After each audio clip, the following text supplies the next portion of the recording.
या तयार केलेल्या खताचा वापर महिन्यातून एकदा जरी तुम्ही मोगऱ्याच्या झाडासाठी केलात तरी झाड हे कळ्या आणि फुलांनी अगदी भरगच्च होऊन जाईल। नमस्कार, स्वागत आहे तुमचे आपले यूट्यूब चॅनेल SP गार्डनिंग मराठीमध्ये। आज आपण या व्हिडिओमध्ये मोगऱ्याच्या झाडाविषयी माहिती पाहणार आहोत। मोगऱ्याच्या झाडाच्या चांगल्या वाढीसाठी, भरपूर कळ्या फुले येण्यासाठी कोणकोणती खते द्यायची, झाडाची काळजी कशी घ्यायची, त्यासाठी कोणकोणती कामे करायची, या सगळ्या विषयीची माहिती आपण या व्हिडिओमध्ये पाहणार आहोत।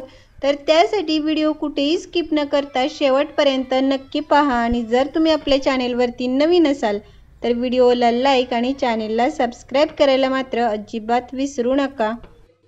कुंडीमध्ये लावलेल्या या मोगऱ्याच्या झाडावरती अशा प्रकारे भरपूर फुले येण्यासाठी झाडाला खताच्या माध्यमातून हे पोषक तत्वे मिळणे हे जसे आवश्यक असते, तसेच झाडावरती काही कामे करणे हे देखील तितकेच महत्त्वाचे आहे।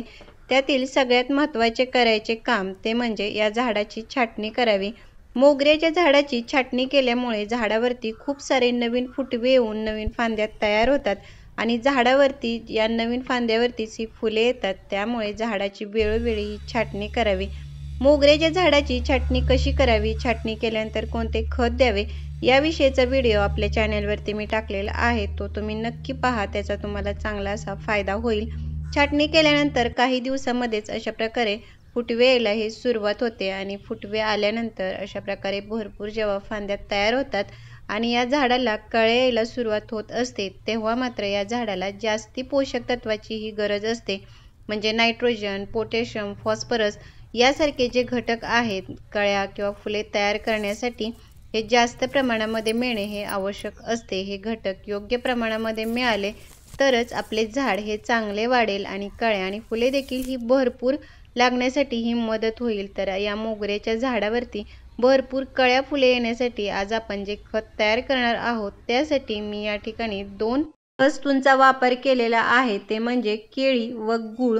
आज मी केळीच्या साली न घेता हे अख्खे केळ घेतलेले आहे। झाडांना भरपूर कळ्या फुले येण्यासाठी ज्या पोटॅशियम, फॉस्फरस या घटकांची आवश्यकता असते, हे दोन्ही घटक हे केळीमध्ये हे भरपूर प्रमाणामध्ये असतात।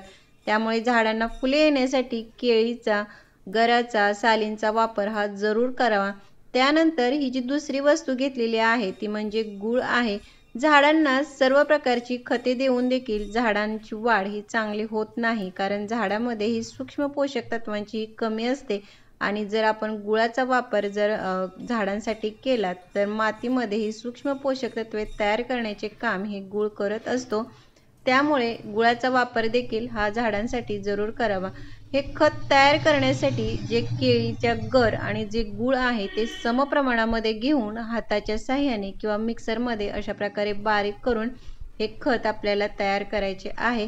तयार केल्यानंतर देखील याचा वापर लगेच न करता हे 10 दिवस आपल्याला असेच ठेवून द्यायचे आहे। 10 दिवसानंतर या तयार केलेल्या खताचा वापर कसा आणि किती प्रमाणामध्ये करायचा हे आपण पुढे पाहणार आहोतच।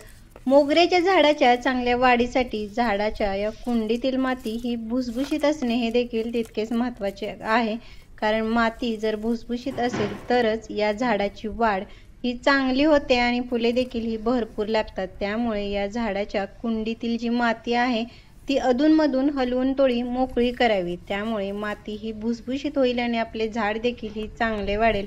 त्याचबरोबर मोगऱ्याच्या झाडाला पाणी देताना देखील हे कमी किंवा जास्ती न देता कुंडीतील मातीमध्ये हा ओलावा राहील इतपत या झाडाला पाणी देणे हे गरजेचे असते।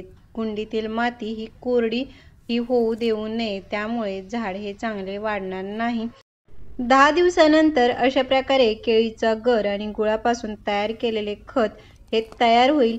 आता या तयार केलेल्या खताचा वापर हा कसा आणि किती प्रमाणामध्ये करायचा हे आपण पाहूयात। अशा प्रकारे हे खत तयार करून तुम्ही ठेवून आपल्याला हवा तेव्हा त्याचा वापर हा करू शकता, कारण हे खत हे लवकर तयार होत नाही। तर आता हे खत वापरण्यासाठी आपल्याला 1 लिटर पाणी घेऊन त्याच्यामध्ये फक्त 1 चमचा एवढ्याच प्रमाणामध्ये या खताचा वापर करायचा आहे, जास्ती करायचा नाही। कारण कोणतीही खते जर आपण प्रमाणशीर झाडांना दिली तरच त्याचा हा चांगला फायदा होईल। जास्ती जर आपण वापर केला तर झाडाला त्याचे नुकसान देखील हे होऊ शकते।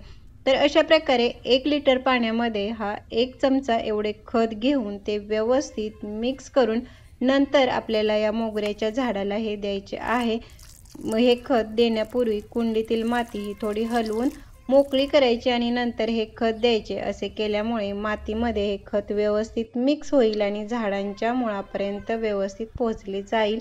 तर अशा प्रकारे केळीचा गर गुळापासून तयार केलेल्या या खताच्या वापरामुळे काही दिवसांमध्येच तुमचे मोगऱ्याचे झाड अशा प्रकारे फुलांनी अगदी भरगच्च होऊन जाईल। तर कसा वाटला व्हिडिओ मला कमेंट बॉक्समध्ये नक्की सांगा। भेटूयात पुढील व्हिडिओमध्ये, तोपर्यंत बाय।